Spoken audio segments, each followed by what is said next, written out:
No, I'm really just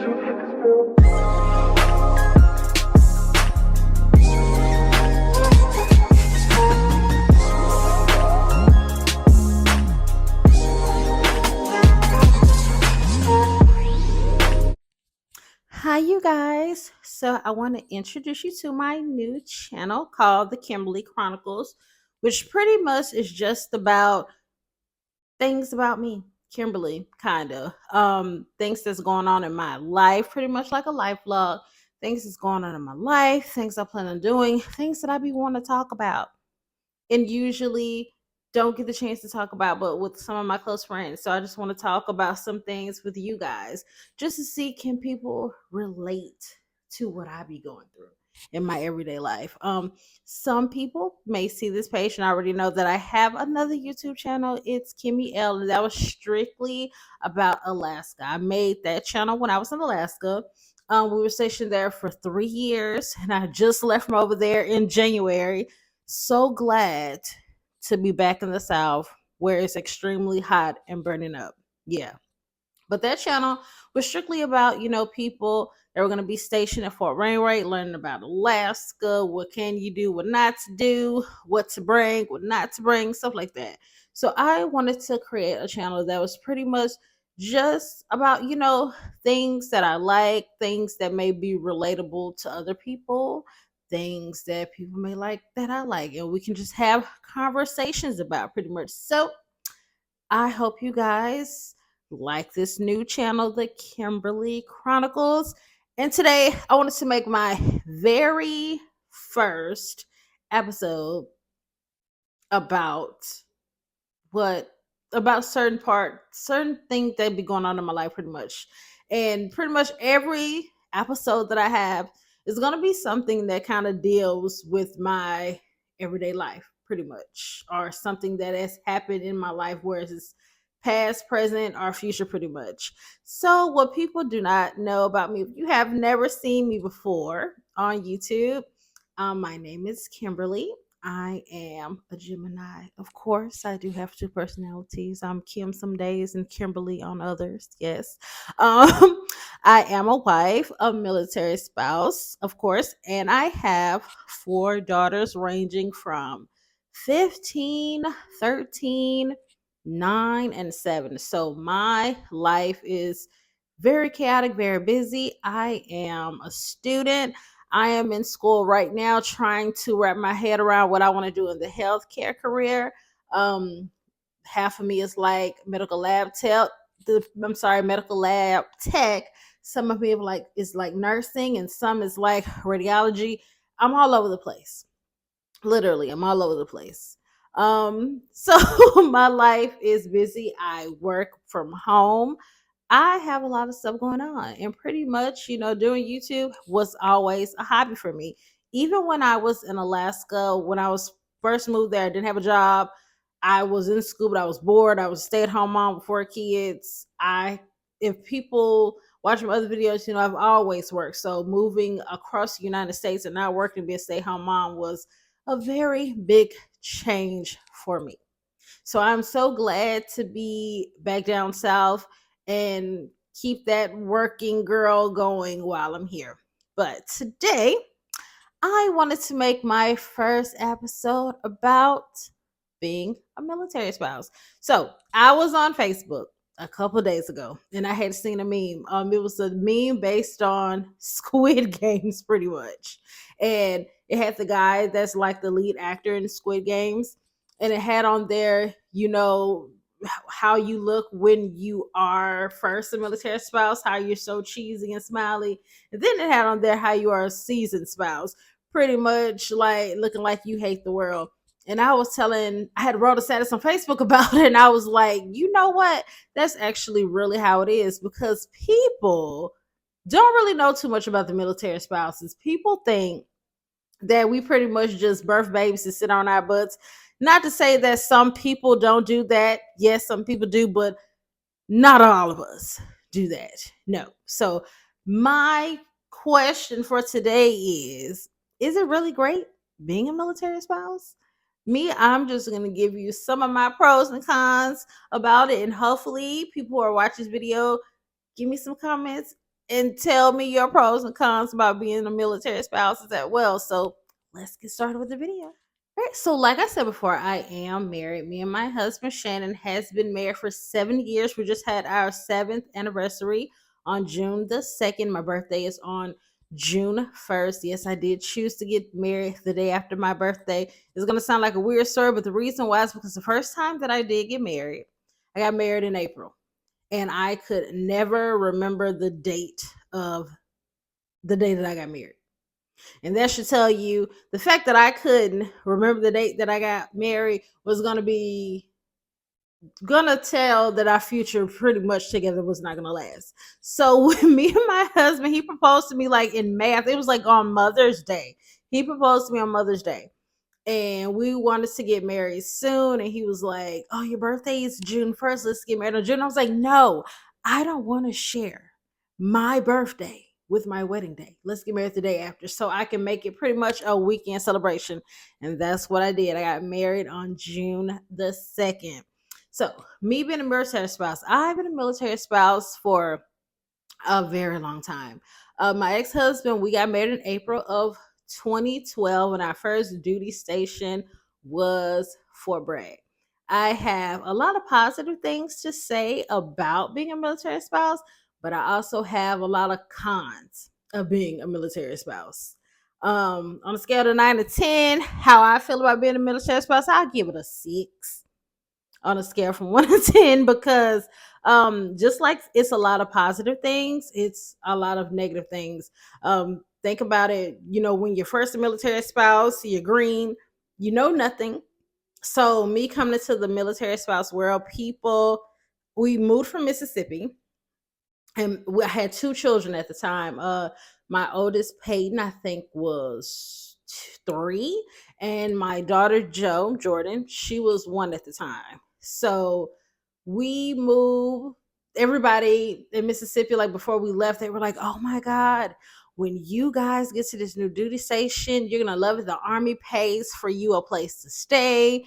You want to put those kids in daycare, the Army is gonna pay for that." So I don't know about him, but me, I'm over here thinking like, "Oh man, we're about to have money," because for some assumption, people think that military people have money.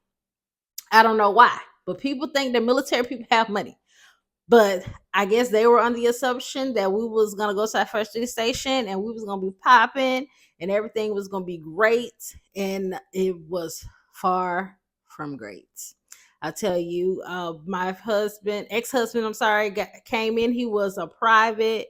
We got a nice house on post, of course, but we was legit living from check to check. I'm talking about all we was doing was eating chicken and rice like every day. I had to invent so many different ways to cook rice, bake rice. I mean, not rice, but I'm sorry, chicken, fried chicken, baked chicken, all kind of different kind of types of recipes with chicken because we were literally broke. Yes, because granted, you do have a house on post. They give you BH for that. You don't have to worry about your water. You don't have to worry about lights. Sometimes I don't know how other bases do, but I know for sure for Fort Bragg, if you go over the amount limit that they give you for lights, you do have to pay that. So sometimes we did have to pay that. We said about groceries. We came with the Honda Accord that was paid for, but we ended up getting a new car once we got there because I ended up getting a job at the shop at, and so we needed 2 cars, and that was a high car payment, extremely high car payment. So, and car insurance, we still had a 1-year-old, so we buying diapers, stuff like that. So we was like broke. Yeah, every first and 15, we only had a couple hundred spend. We had like a high phone bill. So that was my first enlightenment of, dang, military people really don't got like that. I remember a story.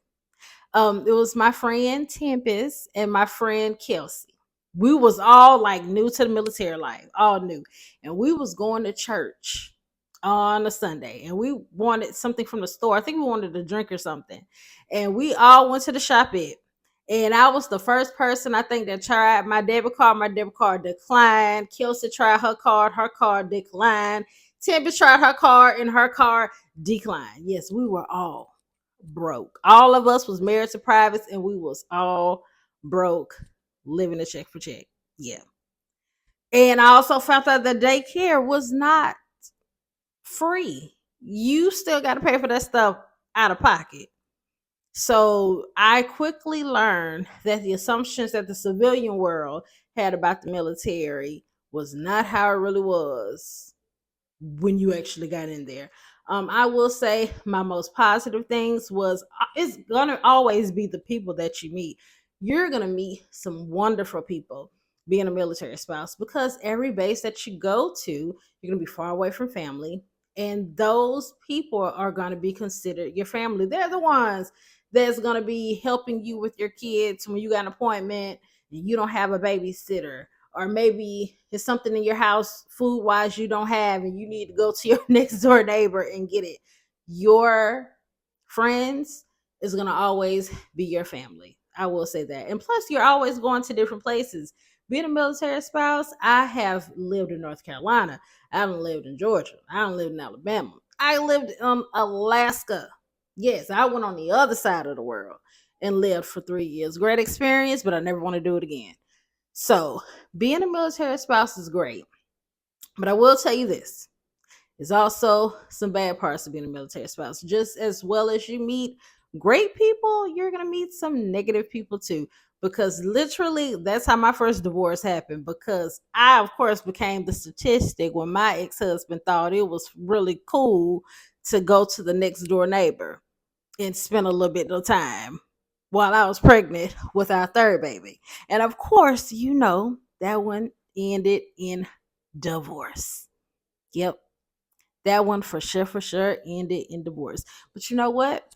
Everything happens for a reason. At the time, I was pissed because I was like, you done moved me up here to North Carolina and to sit up here, then move me away from my family and to sit up here and did me like this. For real? Seriously? And I'm pretty much like starting over. Not only did I have these two little girls, but I'm pregnant with another one, working at the shop at, and not to mention I have my mom because my mom is schizophrenic. So at the time, I was actually taking care of her as well. So it was as if I had three children at the time. I'm pregnant with one. So when I tell you my first duty station, I was going through it. I was going through it. And my ex husband didn't even last long. He lasted for 2 years and ended up getting med boarded pretty much. And once he got med boarded, I guess all that stuff started to come out. Because I'll tell you this, the military world is a messy world. You have to make sure you know who your friends are. Don't trust everybody. I've noticed a lot of, being that I'm a seasoned spouse now, I've noticed that a lot of wives, they're young and they think that everybody is nice and everybody is friendly, and everybody is not your friend. I had to tell a lot of my friends that everybody is not your friend. You cannot trust everybody. Because even when I was living in Fort Bragg, I was thinking certain people was my friends. And when I tell you, these people, when I was at the shop at working, these people was having barbecues with my ex-husband and his new woman. And nobody told me anything. Nothing. Nobody told me anything, y'all. So when other parties happen, I'm sitting up here at these other parties with these people, and just imagine they was talking about me behind my back like a dog, laughing, cackling in my face. And I didn't know that my ex-husband at the time was sleeping with the neighbor. Yep. Yes, sirree. So yes, you, just like I said, as well as you make good friends in the military life, you're gonna also come across some bad people that want to see you fall. So some couple of little advice that I can give: it's okay to conversate with everybody, but don't be telling everybody your business. Everybody don't need to know your whole life story, because they will use their life story against you. And don't be having everybody up in your house either. Yes, because some people be up in your house and be trying to move you out of your house so they can move up in there. So yeah, be careful about who you let up in your house. But other than that, of dealing with the friends, the majority of people that you meet, you're gonna meet a lot of wonderful people. While I was there at Fort Bragg, I met people that I still consider family to this day. And that was years ago. That was what, maybe 12, 13 years ago. And I am still friends like with those same people, like till this day. But Fort Bragg was a turning point for me. Yes, I grew up fast being at Fort Bragg. I grew up mentally pretty fast. Um, while I was there, I was able to meet my husband that I have now. I met him when I was working at the shop at. So that is a benefit of working, I guess, I'm posted to shop at. You lose one, you gain another. That's what I did. I lost one and I gained another. Me and him, we have a daughter together, Erin. She is 7 years old and she is literally like a firecracker. She is both me and him to the T. She looks just like him. She has his whole face and half of his personality, and of course, half of mine. She's like a busy bee. So with that, once we got together and got married, our second duty station was Fort Benning, Georgia. So Fort Benning, Georgia, I ended up just making friends working at the shopette there. And most of no, I'm sorry, not the shopette, but the PX. And most of the people that was at the PX were spouses. So I did get to hang out with people. I lived off post during that time, being at Fort Benning. We lived off post. We lived in Fort Mitchell, Alabama, which I loved. I would love to be living in Fort Mitchell right now, but we're in Phoenix City, which is still cool. But Fort Mitchell reminded me of being in my hometown, Macon, Mississippi, which is like a country in the country. So Fort Mitchell kind of reminded me of being in the country too, and I really loved it. And then, of course, my third duty station was Fort Wainwright, Alaska. Oh, when I tell you that place was something. And I will tell you, out of all the places that I've been in, that will be the place that I made the most friends being there, because you are on the other side of the world. You literally don't have money to be going home like that, because plane tickets for one person is going to be over $1,000. And I had four kids and me would fly, and them that it used to be about like $4,000 for a round trip, and that is just too much. Granted, you do get a CONUS, so you get that extra money, but Alaska is still expensive. But I am thankful for every person that I met when I lived in Alaska. Everybody was so nice. Did I meet any negative people being in Alaska? Not really, because guess what? When I had a negative vibe by somebody, I didn't tell them my business. We was cool friends and associates. I didn't get too deep with everybody. Some people I did, some people I did. But I would say everybody that I came across was actually very nice. Helped me get through it, because I swear, if I hadn't had spouses to hang out with, my kids to hang out with their children, I would have lost my ever loving mind there, because it's depressing as hell to just be stuck in the house all winter. And then in the summer, you got the forest fire. So most of the time, you kind of be in the house then too. So I was very thankful to have spouses who would have get togethers in their house. I used to have get togethers in my house. Our kids used to play. Everybody that I met and was cool and hung out with in Alaska, that was probably the first time I met like a real military like family. Like when people tell you the friends that you meet in the military are like your family, that's probably the huge. I did meet people like that at Fort Benning, and I met people like that at Fort Bragg. But at Wainwright, I met a lot of people that I considered my family. And luckily, I had one family that came to Benning, because we're back at Benning now. One family is here with us now, and another is going to be going here, I think, in the beginning of next year. So it's just like they never left. We're still together. So, yes, a big thing about being a spouse is making sure that you have a community and making sure that you have a decent group of people around you that you will eventually consider to be your family. So, like I said before, besides meeting all the different people that you come across, another good thing about being a spouse is you get to travel from place to place, which is great. You're meeting new people, you're getting to see a new place and live a different life. I will tell you, going to Alaska was probably the most different thing I've ever done in life. Experiencing all day sunlight, well, not sunlight but daylight in the summer, wintertime, experiencing it getting dark at like 3:30 in the afternoon, and then it doesn't get back daylight until like 11 a.m. the next day. That was crazy, but I am very like glad for the experience. Of course, walking at your front door and seeing the aurora, that was super neat. I really loved that. But with those moves comes the negative part, the con part that I'm about to give you. So the con part I'm about to give to you is the moving part. So um the first time I had ever moved was from Mississippi to North Carolina. And that one was actually really not bad because it was a 7 hour drive, and me and my ex-husband was able to go up there.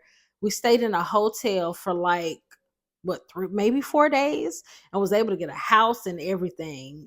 Then we drove back to Mississippi, packed the kids up, packed the house up, and came back. Um, and really was not out of a lot of money, and ended up probably getting a decent amount back. I really don't know, but I hope we did. Um, we weren't really broke for a while, so I'm assuming that we really did get a good amount of money back. The next move I ever did was when me and my husband now moved from Fort Bragg to Fort Benning, and that one was not too bad because months prior we were able to drive from Bragg to Benning and find a place, find a house. We ended up finding a house on off post. And then we had paid everything we needed to pay, hooked up everything we needed to hook up. And then we went back, got a U-Haul, packed the baby up and everything, packed the kids up, and then we came back and moved in our house or whatever. So that one wasn't bad. But I'll tell you what was really bad. The bad one came with the Aconus move. Now, I've only done Aconus once. Aconus messed me up so bad, I don't want to do it again. Like ever. Maybe when my husband's rank is up, he's an E6 now. He's thinking about going green and gold. Maybe if we start getting some offer some money, then I would be okay with PCS and overseas or doing another conus, like maybe Hawaii, because I've never been. I've always wanted to go. That was hard because we had to we before had never let the army move us, so we had to sit up here, pack our stuff, like, and send it out like 2 weeks prior.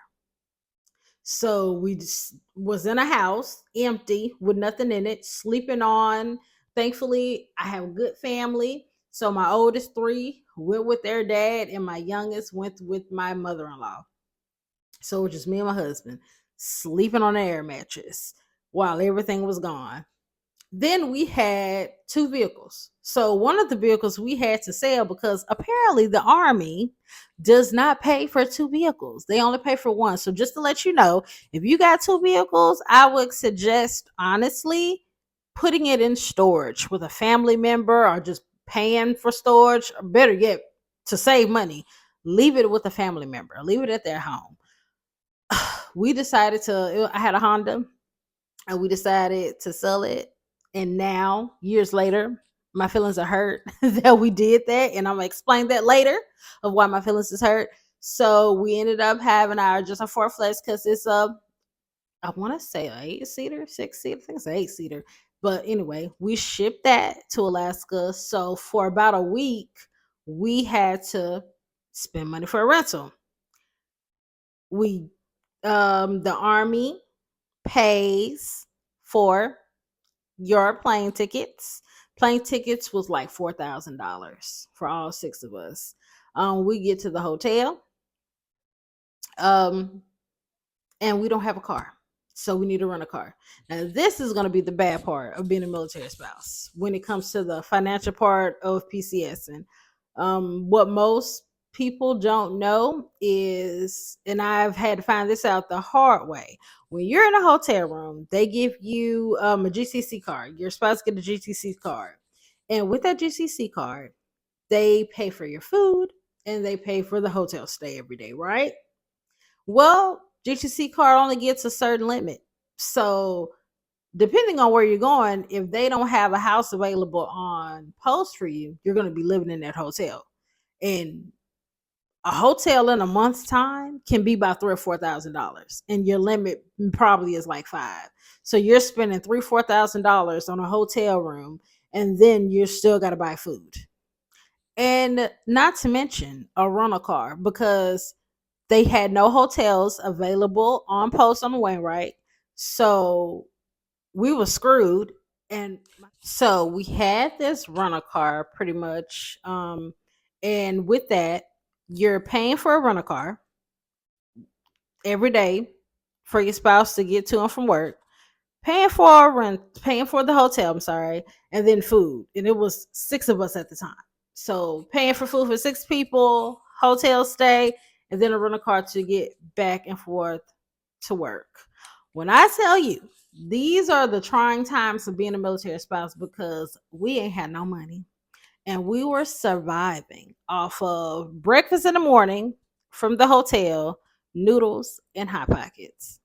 That is exactly what we were surviving on for almost 2 months because Fort Wainwright did not have any houses available. I had to quit my job to move, of course, PCS, and I signed up for unemployment, and it was taking forever to come, forever.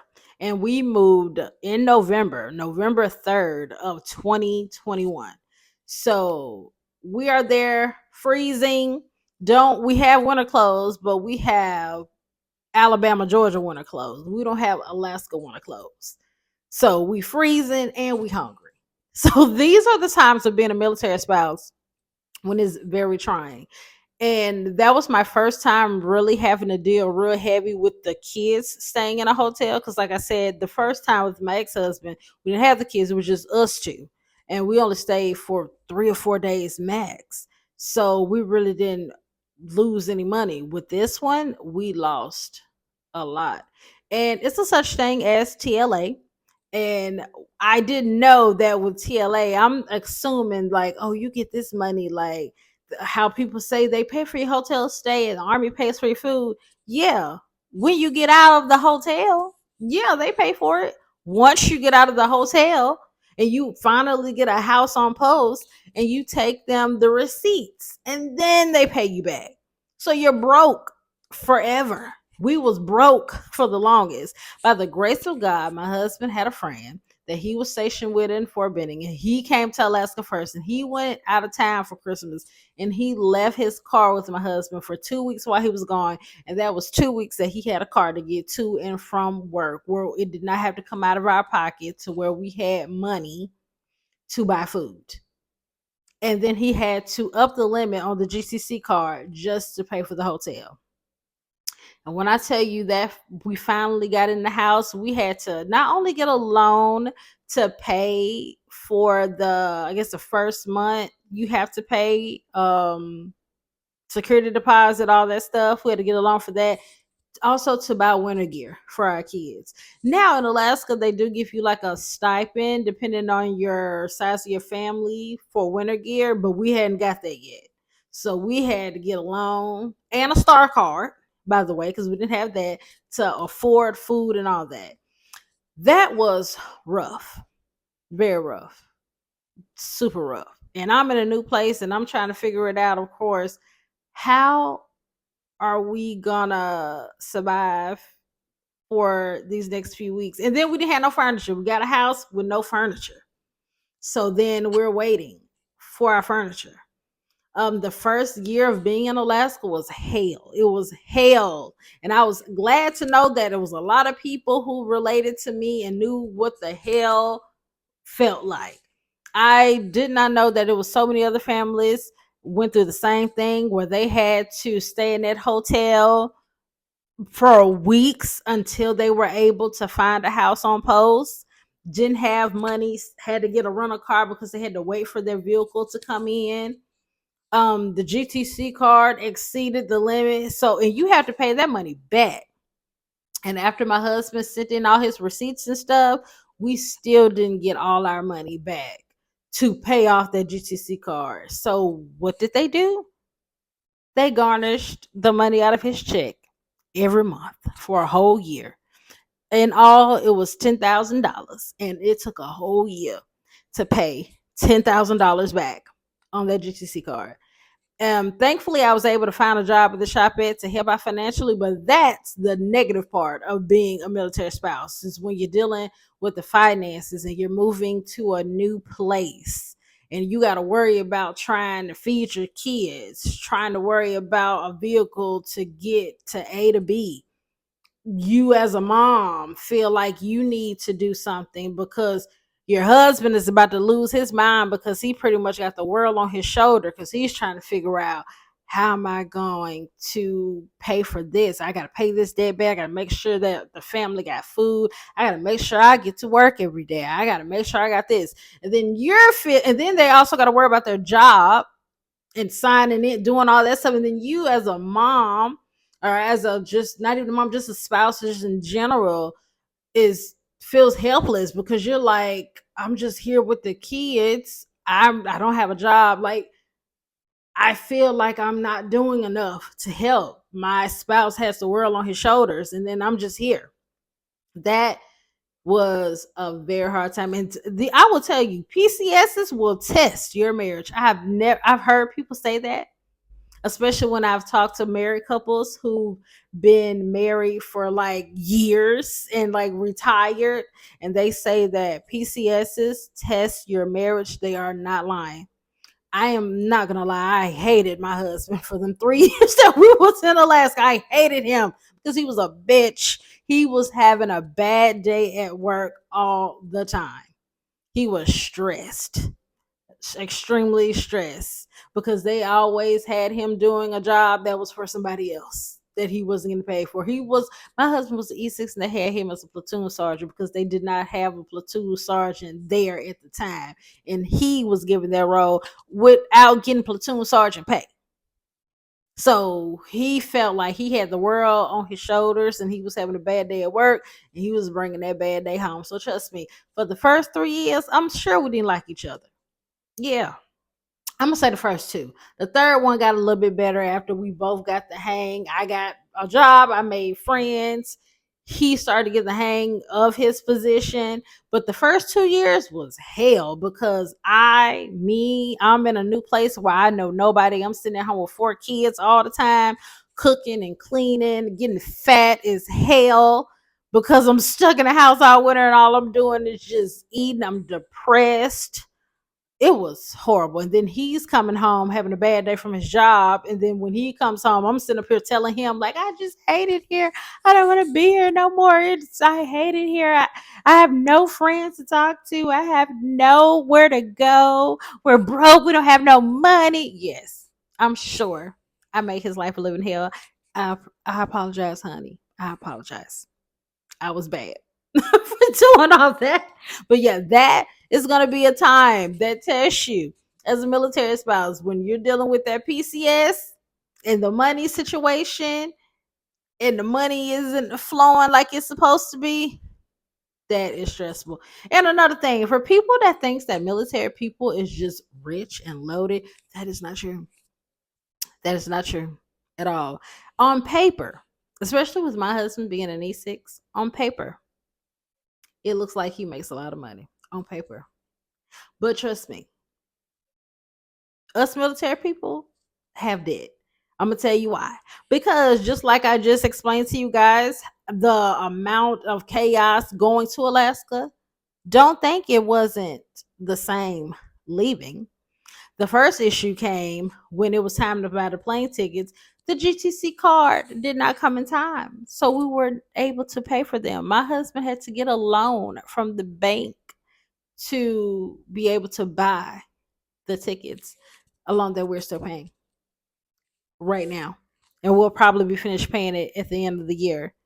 So the army, I'm gonna say the military in general, but I know the army for sure. Every time you move, it's debt that's created, and you have to spend your first year at your duty station trying to pay off the debt. And the first few months we was here, it was horrible. Um, because we went through the same thing that we went through in Alaska. We didn't have a car, so we had to have a rental. My husband had to get to work.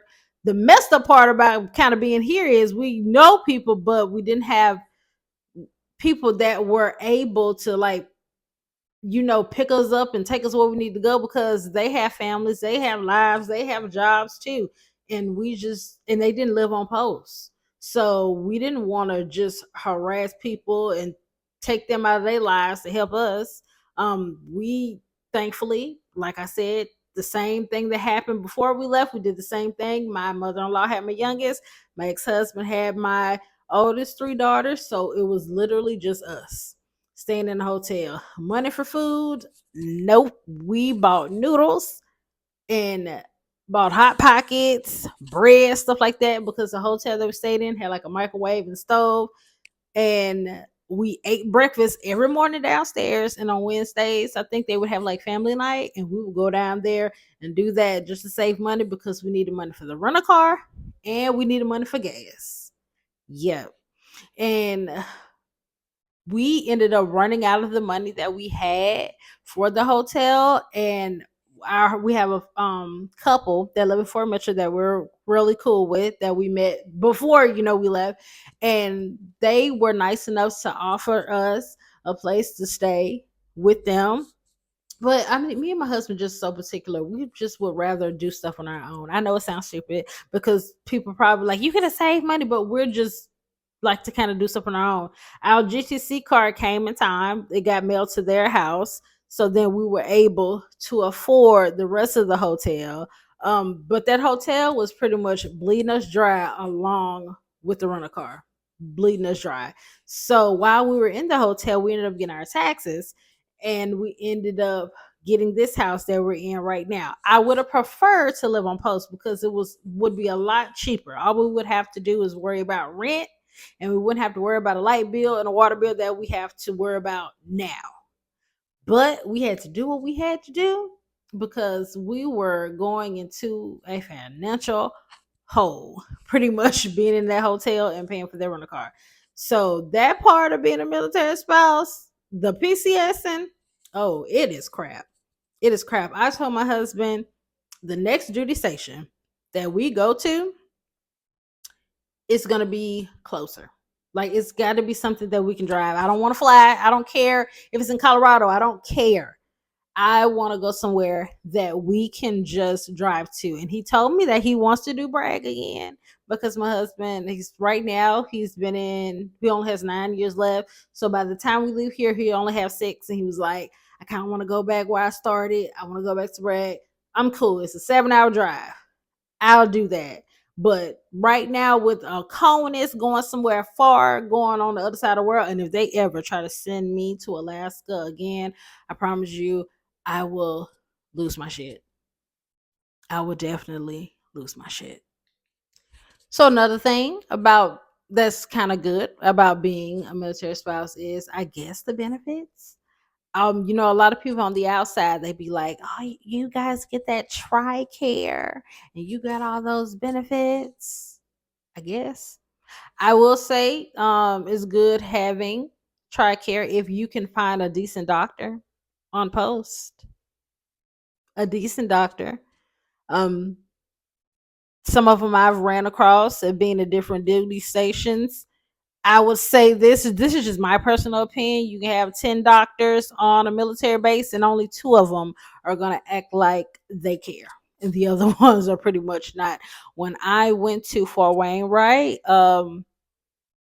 my health was all messed up. Vitamin D levels, blood pressure high, cholesterol high. I told you I had got fat and fatter. I'm in the process of trying to lose the weight now. Trust me, if you look at my old videos, my face was swollen. And I've lost 24 pounds since I've been here and left. Since I left Alaska, I lost 24 pounds and I got probably like 80 more to go. But my health was downhill, and it gave me a high blood pressure hypertension specialist, and he was nice. And then I had a lady, she was amazing, and they moved her to be the women in the women's clinic, so dealing with all the pregnant women. And I was crushed, but they deserve to have a good doctor like her. And then they gave me this guy, and he was horrible. He just did not help me at all. I hated going to the emergency room. Having like my lymph nodes and stuff would be sore, and I would go, and they would give me a doctor that they probably done flew in from New York, and he didn't even know what he was doing, pretty much giving me muscle relaxers. And the muscle relaxers didn't work. I came back 2 days later with the same complaints. He finally gave me a strep test and was like, "Oh, you got strep throat." And once I got the antibiotics, the pain went away. Yeah.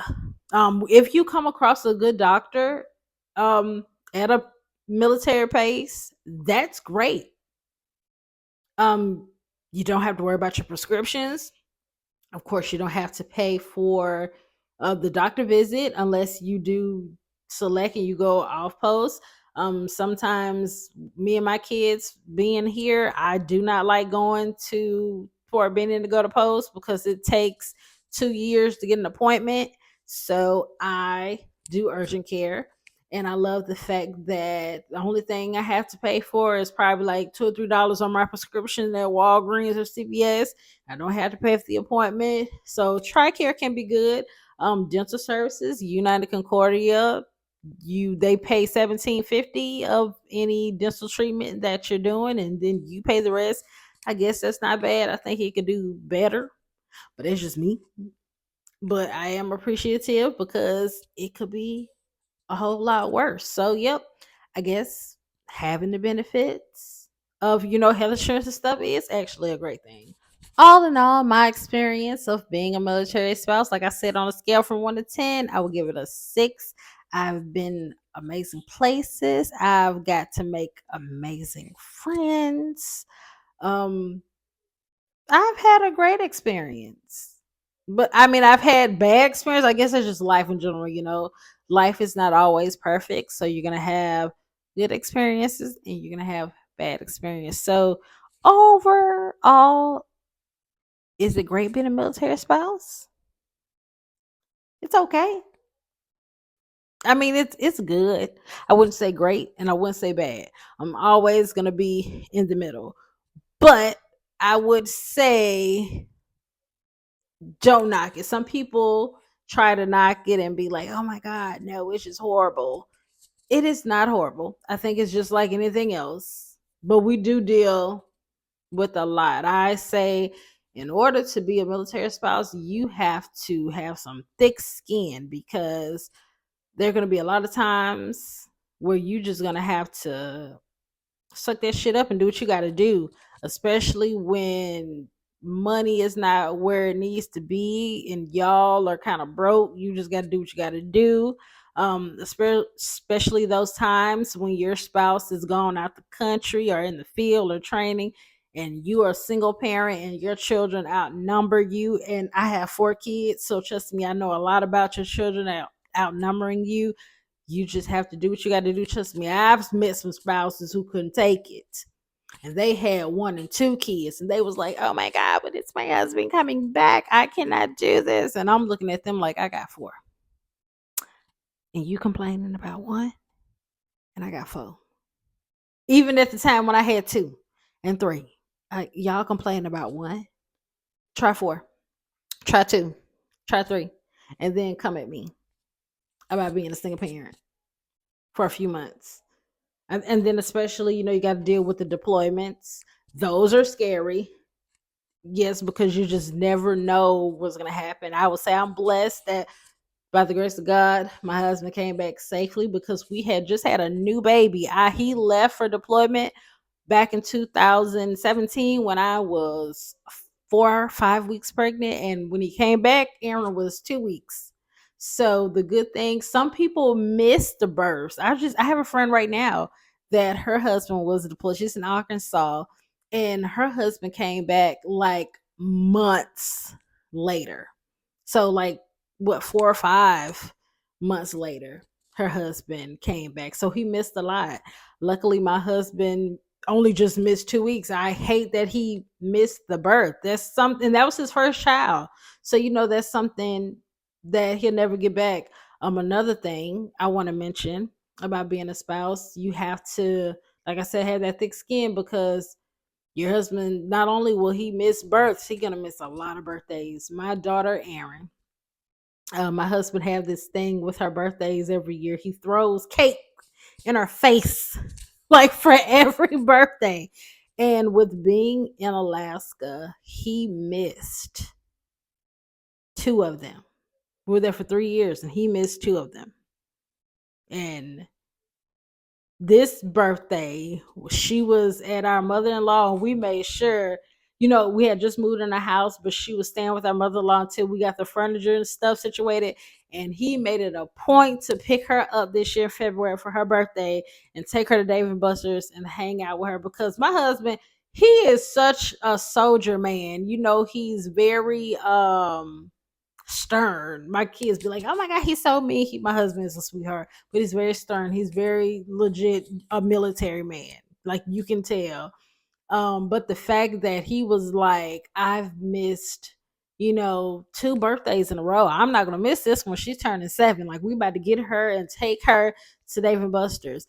I love that, because there was a lot of times where I, had to be that parent where he would just buy gifts ahead of time before he leave, and I had to be like, "Hey, this is from Dad," and I'm the one who have to do the birthday party or take them out and stuff for their birthday, and make sure that there are presents from him to let him know, hey, even though he's not here, he's thinking about you. So that has happened a lot of times. So yeah, you do have to have a thick skin to know that your spouse is not going to be there all the time, and you're going to be the main parent, the default parent, as they say when dealing with moms, all the time. You're going to be the one doing the doctor's appointments, school visits, all that stuff. Birthdays by yourself, all that stuff. I did that a lot. So that is, it's tough, but you get used to it. The fact that we've been here in Benning and my husband be at home all the time, I'm so used to him being gone. The fact that he's here all the time, I'm kind of like, when you gonna leave? Because I'm glad that he's here, but I'm used to him being gone. So it's kind of like I'm expecting him to go for training or something, but since he's only doing like instructing here for Benning, he's always here. But yeah, that's one thing. You're gonna have to have some thick skin. Military spouses' lives are not as easy as everybody say it is. It's not. All of us don't get to just sit at home and watch TV all day like people think we do. What did they call us? A dependopotamus. Make it seem like all we do is just sit at home and watch Love Island or Vampire Diaries like all day and do nothing. Trust me, when I didn't have a job, I was still doing something. I still had to get up early, get them kids ready for school. I still had to clean up the house. I did get a little break so I could watch a TV show or something. And after that, I had to make sure that I had dinner prepared for my husband, for the kids. I'm washing clothes. I'm helping with homework. Yes. So we especially just imagine the moms who have little small children, like multiple small children. Trust me, they do not get to sit at home and just be lazy. They is changing pampers, they is feeding, they is cleaning. So no, military spouses, not all of us get to have a vacation to where we just sitting at home chilling. No, trust me, we're doing something. Especially if we have a child, we're definitely doing something. The people who don't be doing nothing is people that don't have kids. The ones that are not working, don't go to school, they just chilling. It's some like that, but I will tell you, I've never been that. ever. I always, if I didn't actually have a 9 to 5 job, I was staying at home doing stuff with these kids. And now I'm doing stuff with these kids and I got a job and I go to school. I'm like a baller, just a ball of trades. I just be doing all kind of stuff. So, like I said before, this is just my opinions of being a military spouse. There's a lot of pros, there are a lot of cons. I hope you guys enjoyed the video. If you have any questions, feel free to ask. I am here. Please like and subscribe. Bye.